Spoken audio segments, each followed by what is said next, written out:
Means Committee, Chairman, all these chairmen, Chairman Richie Neal of Massachusetts, the Chair of the Foreign Affairs Committee, Elliot Engel of New York, the Chair of the Financial Services Committee, Maxine Waters of California, the Chair of the Committee on Government Reform and Oversight, Congresswoman Carolyn Maloney.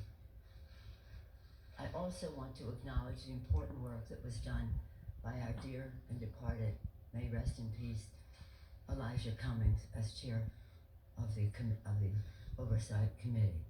Now pleased to yield to the distinguished chair of the Judiciary Committee, Mr. Napper.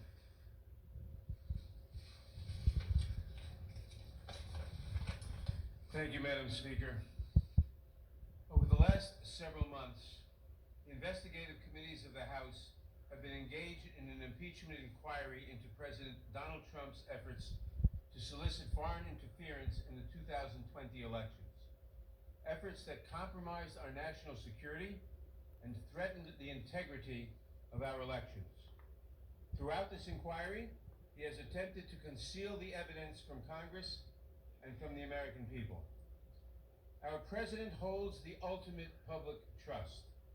When he betrays that trust and puts himself before country, he endangers the Constitution, he endangers our democracy, and he endangers our national security. The framers of the Constitution prescribed a clear remedy for presidents who so violate their oath of office. That is the power of impeachment.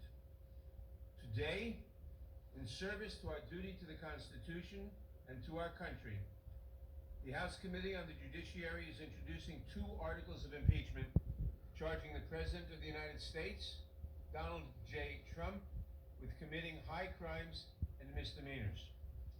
The first article is for abuse of power. It is an impeachable offense for the President to exercise the powers of his public office to obtain an improper personal benefit while ignoring or injuring the national interest.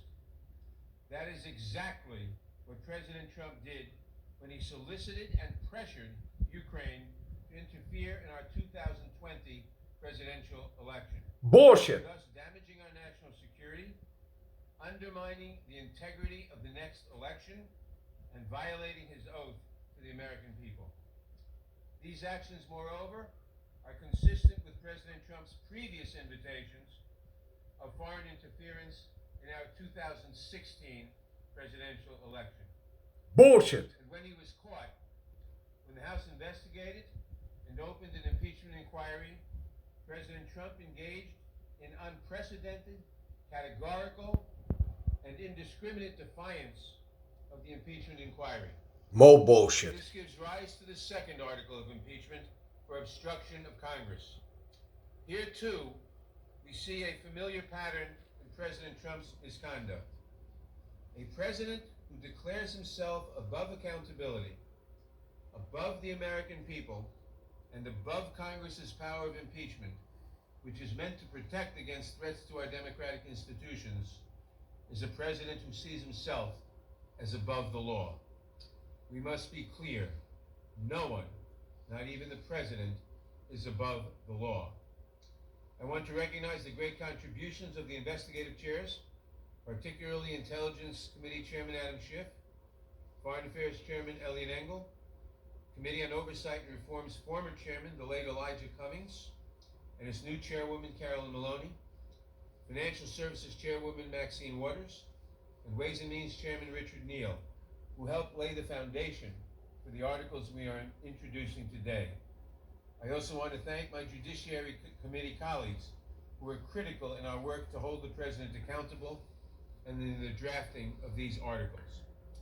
Later this week, the Judiciary Committee will meet to consider these articles of impeachment and to make a recommendation to the full House of Representatives. We do not take this action lightly, but we have taken an oath to defend the Constitution.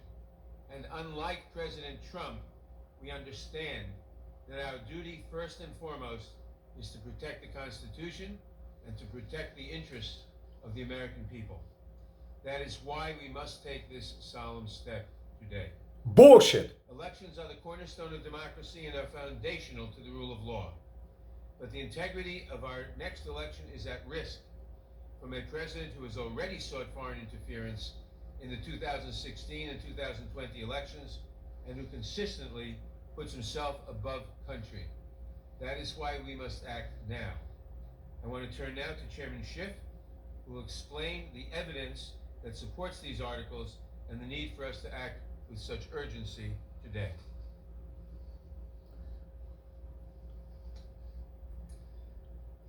Thank you, Mr. Chairman. Thank you, Madam Speaker, and to my colleagues, good morning.